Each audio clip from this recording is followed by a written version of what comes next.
Hi, my name is Kyle Russell with Arkansas Wushu, and I'm making this video upon request. Gary Arguello from Kyoto Karate requested another martial artist and myself make a video going to go over some of the concepts we have learned over the years, and let's go ahead and discuss those. So I'm going to start off with the cane. Cane is a really great self-defense tool. You can carry it pretty much anywhere, allowed to have it. All these techniques that work with a hooked cane will also work with an umbrella. One advantage an umbrella has is it protects you from rain and spray-on chemicals such as mace and stuff like that. The advantage of a cane over an umbrella is it's a lot easier to get a solid wood shaft, whereas umbrellas tend to be made of weaker aluminum, so they may break on you if you use them too much in a self-defense scenario. So I was taught the cane years ago. I actually do hold a black belt in a particular style of cane, which is the certificate here. So when it comes to cane, the first thing we learn is how to hold it. For self-defense purposes, we normally keep both hands spread on the cane. And the reason is you're probably not going to catch any sort of charge here. This is a very defensive posture. You're mostly blocking. If you do strike someone, probably not going to do a whole lot of damage. You can hook, you can pull. One of my favorites is from this position is to bring it behind the neck and pull into basically just a simple sleeper hold as your forearm becomes that bar. We generally start with simple techniques that, like the rat tap, where we just hit the ground, come around on top of the head. First important principle is where to hit with a cane. So I don't have another gun wing with me today, but generally it's the top of the head, 45s, the carotids, the hip, underneath the arm, the outsides of the knees, the insides of the knees, beside the groin, and of course the groin itself. These are going to be a lot of our primary targets. I don't want to go too much into the cane. I have some confidentiality waivers on what I am allowed to teach and what I'm not allowed to teach, and it's kind of hard to keep it clear.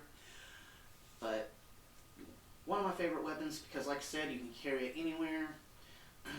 It can be a very brutal weapon. An example of using it for something more brutal would be if someone were to throw a punch. If I were to block the punch, hook, pull them into my knee, bar the neck, take them down, flip them over, put them under the neck, and pull up.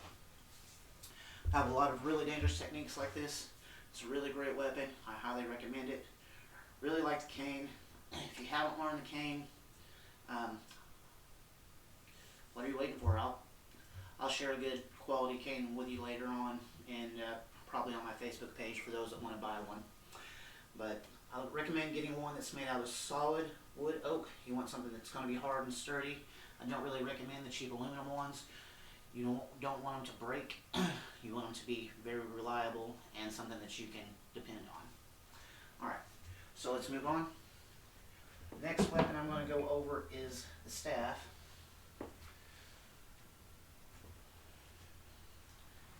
This is the one that I have that's actually battle ready, that I use outside.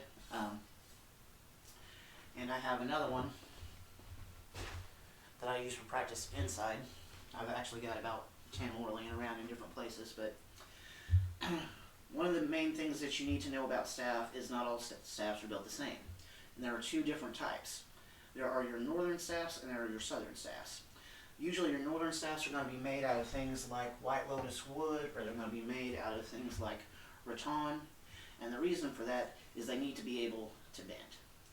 Because in a lot of northern style techniques, we do things like the slap smash, where we hit all the way to the ground.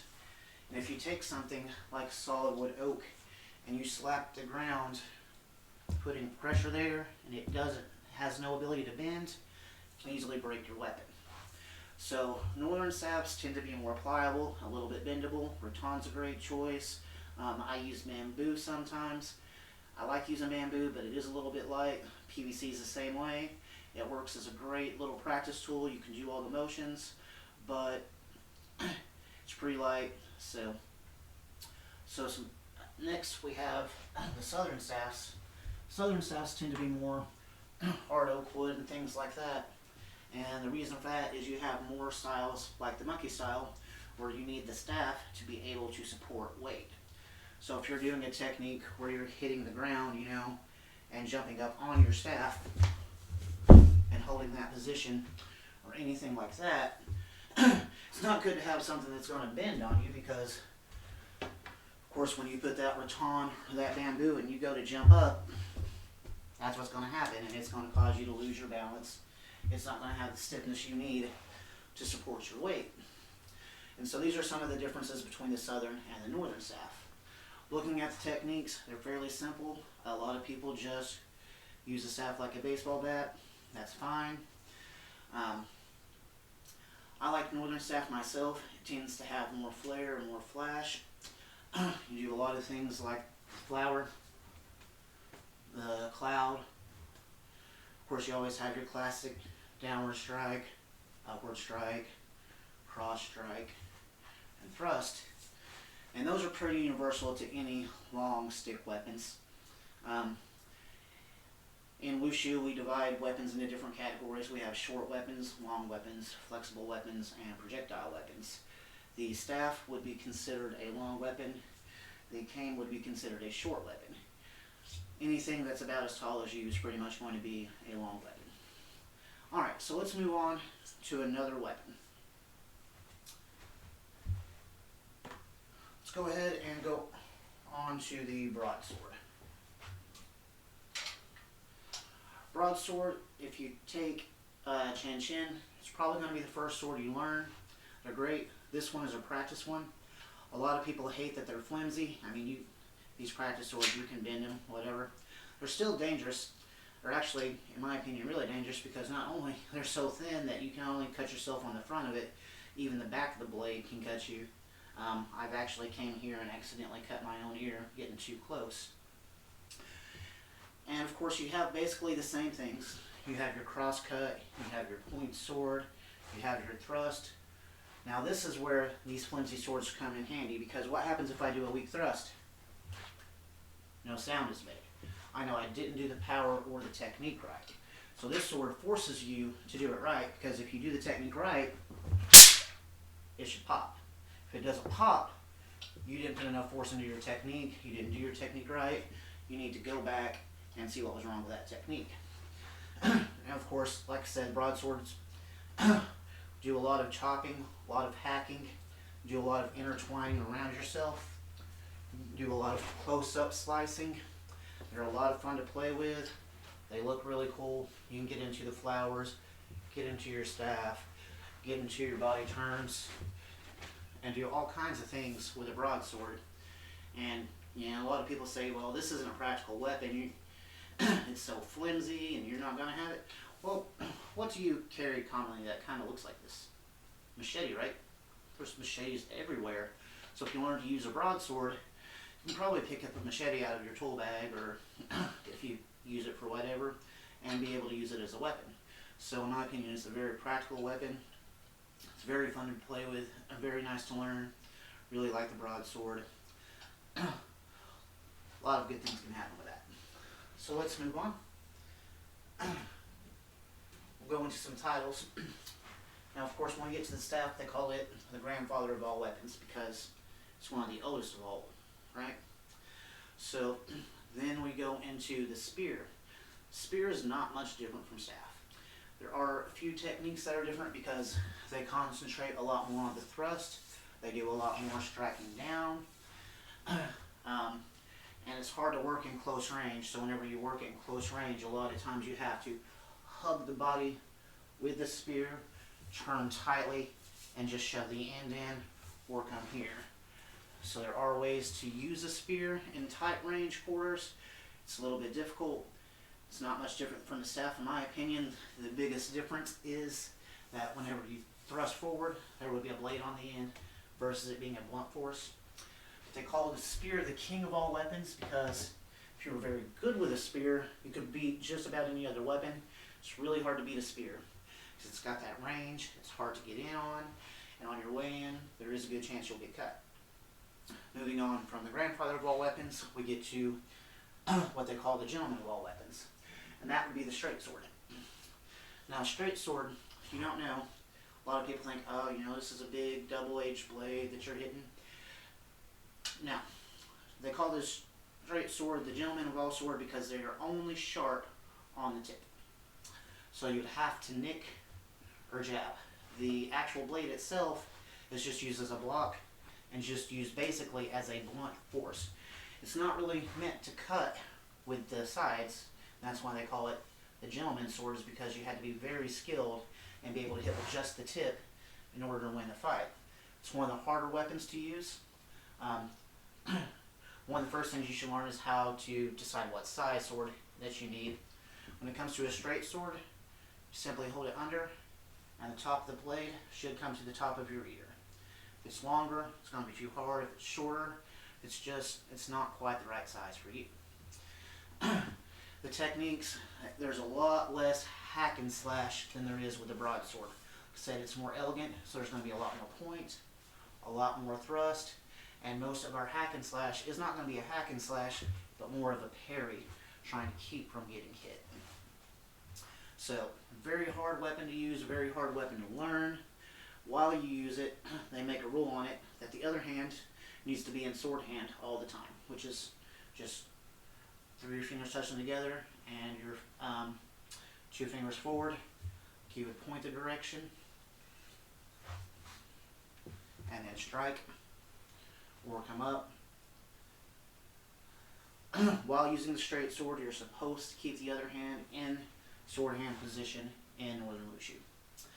Alright, so let's move on. Next we have flexible weapons, because we've done short weapons, we've done long weapons. Let's talk about flexible weapons. One that I have on the wall here is the 3-section staff. Flexible generally means there's some sort of rope and chain involved. So whenever you see the rope dart, the chain whip, the 3-section staff, even a pair of nunchucks, all these are considered considered flexible weapons. 3-section staff, I generally prefer to hold just like you would a pair of escrimas or double sticks, using here, and this works as a block because that works out pretty well. It gives you a guard while you have weapons. Now if you need a little range, of course, you can just move to here and you can use it almost like a pair of nunchucks or to strike.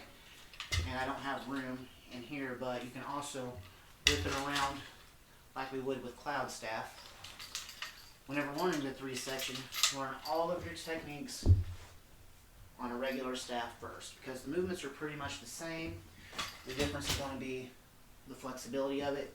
So, you know, if you're hitting with the ends, the sticks, you can do that. If you're moving your hand down to get that extra range, you've still got that. You can do your figure eights. Pretty much most things you can do with a staff, you can do with a 3-section step. The difference being is you've got a bit more options, a bit more range. You have the mid-level block, and you also have a bit more of a trapping because you can do your X-walks, right? So if someone hits you with a staff or tries an overhead strike, you can grab, redirect, have your 2 strikes right back, whatever you need to do. I'm not going to do a lot of spinning around and showing off today because I'm indoors and I don't want to tear my walls up if I do hit something. So we'll go ahead and put that to the side. Alright.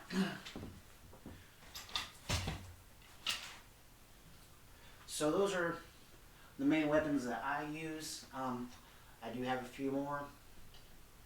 One I'll show you for fun, I don't really practice with a lot, is a more Japanese style sword. This is my sword, and it's mostly for display and just to have some fun with.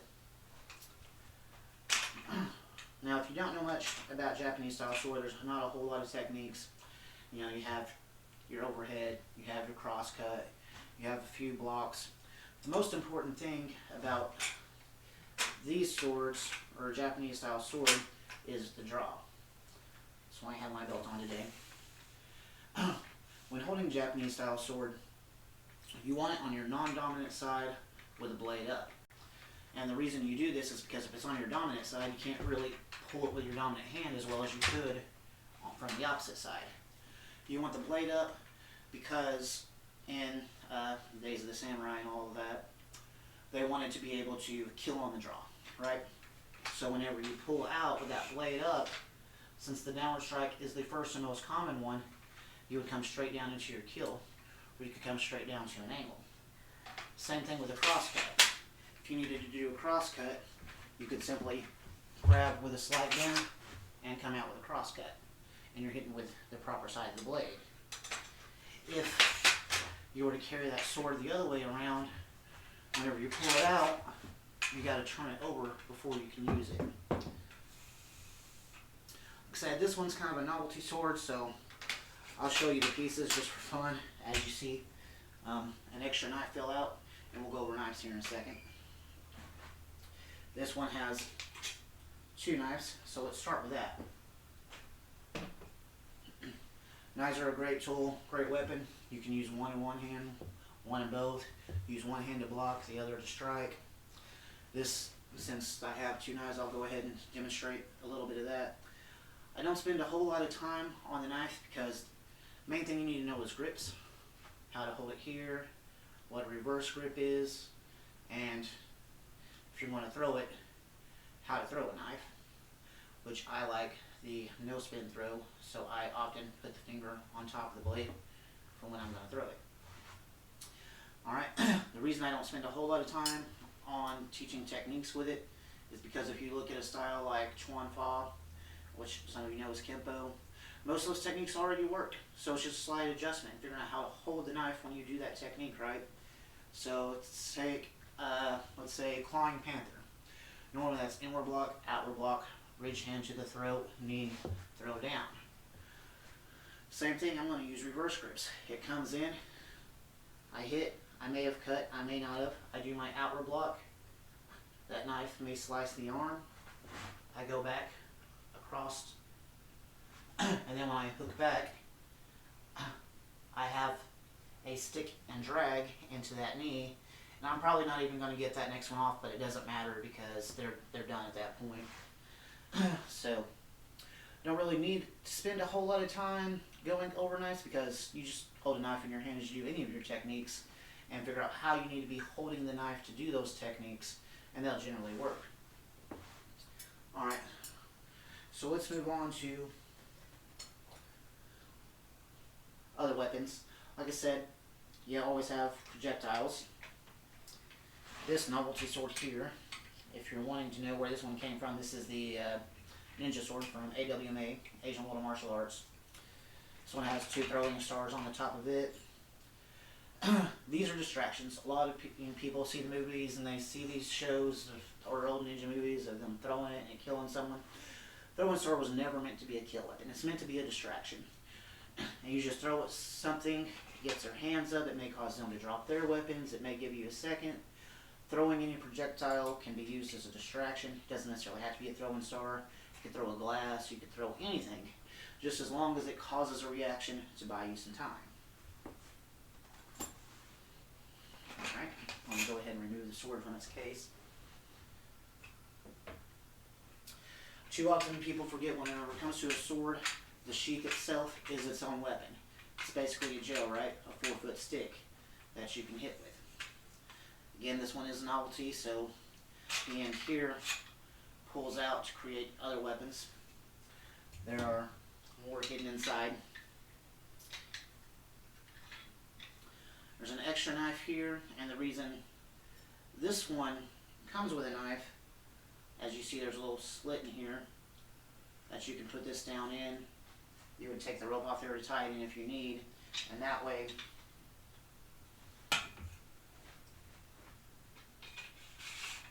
you create the spear I was talking about earlier that we need.